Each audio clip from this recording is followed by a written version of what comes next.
Have you ever walked into a finished room, looked at the work and felt your stomach drops? On a recent project, I walked into a brand new ensuite. The tiles were perfect, paint was fresh, the silicone was still drying, the room smelled like success, but something was wrong. The shower looked weird. I couldn't put my finger on it immediately. The glass was clean, the door swung perfectly, but that weird feeling was a $3,000 mistake hiding in a plain sight. This is the story of shower Tetris. It's a masterclass in what happens when broken telephone communication hits the construction site. Most investors would have missed this error. They would have paid invoice and sold the house, and 6 or so months later they would be sued for structural water damage. Today I'm going to show you how a simple 50 millimeters or 2-inch measurement error nearly destroyed the profit margin, and how financial shield was the only thing that stopped disaster from becoming a bankruptcy event. Let's diagnose the failure. This is how real systems get built. Not from perfect projects, from controlled failures that don't take you out. This was built across 2 decades on life sites, 40 plus flips, tens of millions through transactions where mistakes were expected, and absorb an 8-figure portfolio built by designing for failure, not pretending it won't happen. This isn't a story, this is a failure model. Now let's break it down. Before getting to the disaster, the strategy must be understood. Why did this happen? It happened because a move called replenishing the black book was being executed. To survive in a flipping relying on one plumber or one builder is a suicide. Eventually, the main guy will go MIA. He will get too busy, or he will jack up his prices because he thinks he has a leverage. If there is no backup, the business is dead. The rule is always have a shadow team. So on this project, a new installation team was brought in. I wasn't just hiring them to install showers. I was stress testing them. I wanted to see if they could handle the pressure of high-velocity flip. The job was technical but clear. 2 shower sets. The floor trays were identical 900 millimeter squares, but the height specs were different, and this is where detail matters. Downstairs had a bulkhead, a lowered ceiling for ducting. It needed compact 1850 millimeters liner. Upstairs had a high cathedral ceilings. It needed the luxury 1900 millimeters set. I wrote the specs down. I labeled the boxes upstairs, downstairs. In the black marker, I looked at head contractor in the eye. He said, "Got it, boss? Easy." But there is a failure point. He didn't do the work. He handed the job to a subby. He didn't pass on the logic. He just said, "Install the showers." That's where the broken telephone began. The subby arrived on site. He saw 2 identical floor trays. He assumed, because assumption is the mother of all screw-ups, that the packs were universal and identical. He didn't read the labels. He didn't check the blueprint. He opened the boxes and started building. I was away for 2 days. They sent photos, but they took them from high angles to make the room look bigger. It looked perfect on the screen, but photos lie. When I returned to the site, the reality hit hard. Here is the technical detail that matters. Showers come in 2 packs. Pack number 1 is the acrylic liner, the white wall. Pack number 2 is the glass frame, the door. If you mix them up, you don't just get an ugly shower, you get a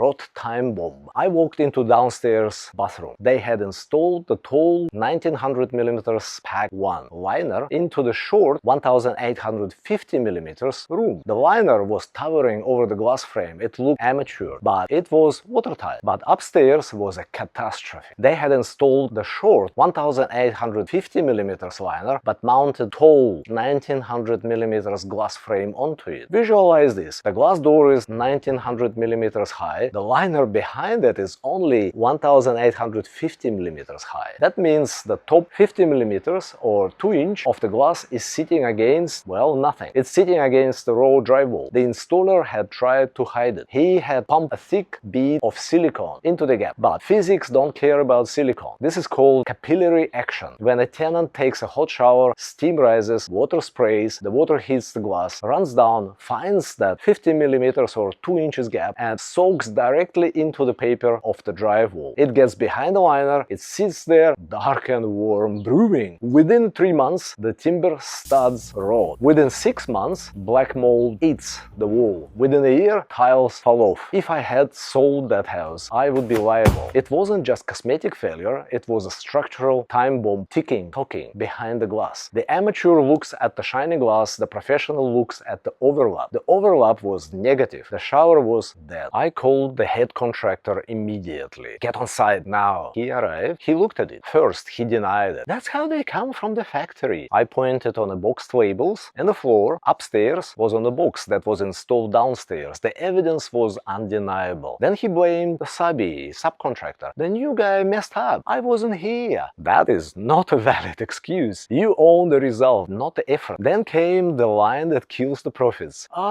She'll be right, mate. Just put some extra silicone on a gap, paint it, no one will notice. She'll be right is the enemy of excellence. If that phrase is accepted, the standard of entire company drops. I used weapon number 6. No finish, no pay. I said, it's not right, and I'm not paying for she'll be right. I gave him an ultimatum. You are going to rip both showers out. You are going to bring your own plumber to disconnect the waste. You are going to bring your own plasterer to fix the drywall you are about to destroy, and you are going to buy 2 brand new showers, well, liners, and install them correctly. He argued. He complained about the cost. He said it would bankrupt the job for him, but he knew I held the money. Compassion in that moment is a weakness. If I let him patch it, I am inheriting his mistake. I refuse to inherit the liability. Fix it or leave and get paid 0. He chose to fix it. It took them 3 days of noise and dust to fix it. I watched them tear out the brand new liners. The sound of plastic cracking is awful. I watched them patch the walls.